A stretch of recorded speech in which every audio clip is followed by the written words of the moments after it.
আসসালামু আলাইকুম ভিউয়ার্স, আপনারা সবাই কেমন আছেন? আমি এসেছি পাবনা জেলায় ঈশ্বরদী উপজেলার জয়নগর একটা এলাকায়। এখানে এসেছি লিচু বাগান দেখার জন্য। আসেন আপনাদেরকে লিচু বাগান দেখাই। লিচু বাগান, এগুলো হচ্ছে লিচু। এবছর আমি কৃষকদের থেকে জানতে পেরেছি এবছর লিচুর ফলন বৃদ্ধি পেয়েছে। কৃষকের হাসি মুখ দেখে বুঝতে পেরেছি বাংলাদেশের বিভিন্ন জায়গায় লিচু সরবরাহ করা হবে।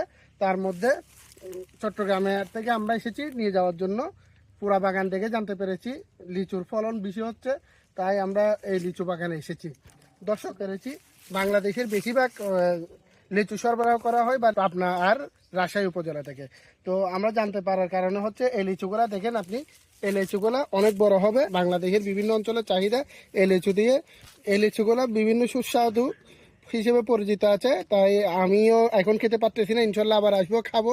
আপনাদেরকে পরবর্তী ভিডিওতে আপডেট জানানো হবে। ধন্যবাদ। আসসালামু আলাইকুম।